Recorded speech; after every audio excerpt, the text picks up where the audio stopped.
Good morning out there in Oldish land. How are you? Here I am in the Oldish kitchen. It's not really snowing, but it is cold outside. So I wanted to wish you all holiday greetings and Merry Christmas, Happy Hanukkah to those of us who are celebrating the Jewish holidays this year, the celebration of light. It is kind of a cold, dreary day out there, and I think it's supposed to snow later on tonight. So anyway, how are you all doing? Everybody getting ready for Christmas? Getting that tree filled? Getting those cookies baked? I think I am. Still have a few more things to do. But at any rate, I wanted to demonstrate to you a new technology that we hope to be using here on the Oldish, and that is through our Facebook Live connections. We can do some live broadcasts. We can tell you what's up and coming on the Oldish, what's been going on this week. We have a bunch of new things that we can talk about. So first, I'm going to start off by letting you know some of the things that we published on theoldish.com this week that may be of interest to you, just in case you missed them. We don't publish everything on our Facebook page, but you'll be able to go on our website and see these articles if they apply to you or someone you know. Sore knees. Who's got sore knees out there?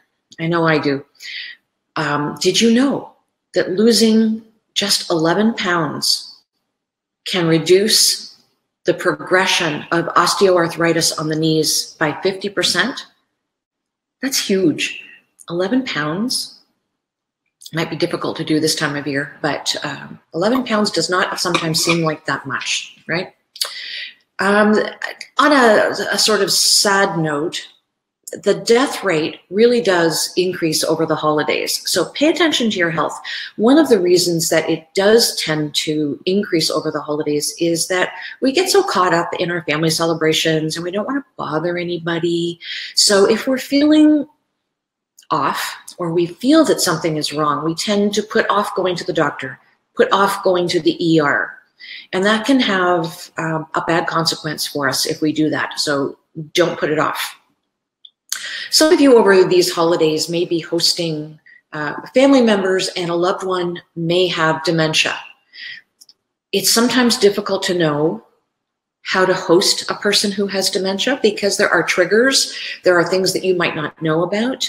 But anyway, we have an article for you on tips to do a holiday gathering when you have a loved one who is visiting with you who has dementia. Might be of interest to some of you. Our 2017 holiday gift guide has been a popular item over the years. We change it every year. Of course, it's just called 2017 this year. It's our gift guide, and we've been doing it for years and years and years. It started off because we were hearing from customers and readers that they just didn't know what to get. And I well remember my grandfather, when he passed away, we cleaned out his drawers, and there were drawers and drawers and drawers of things that we had given him that he never even opened. Shirts that were still in their packages, underwear and socks that were still all tied up with the little wrap, the cardboard wrap that they come in. He wore 2 shirts, maybe, the last few years of his life. He'd have one on and he'd have one in the wash.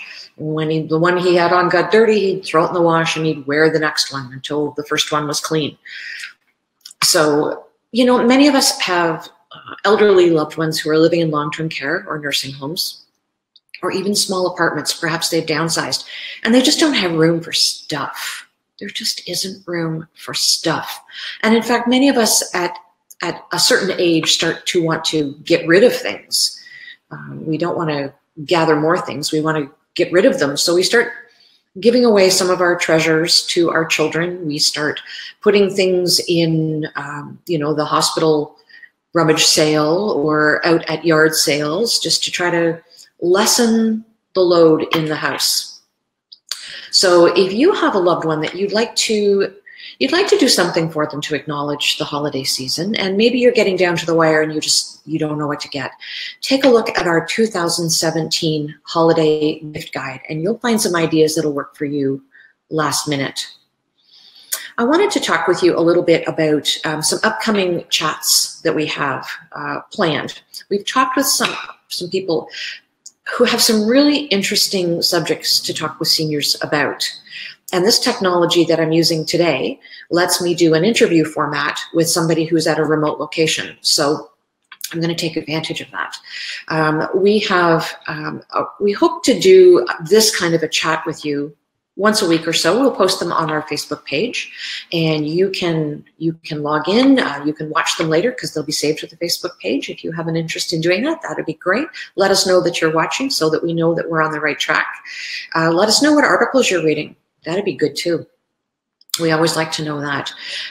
So the interviews that we've got lined up, I was talking with an OPP officer last week who specializes in doing presentations to seniors groups on the kinds of scams that are perpetrated against seniors. So we want to bring that to you. And actually, in talking with him, I think that there are a couple of different interview sessions that we should schedule, because he also does one that's very popular on proofing your home.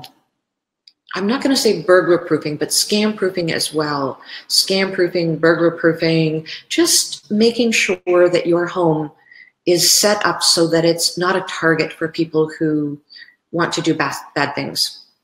So we're going to talk to him. Probably in a couple of months, we'll do the first one, and we'll talk about scams.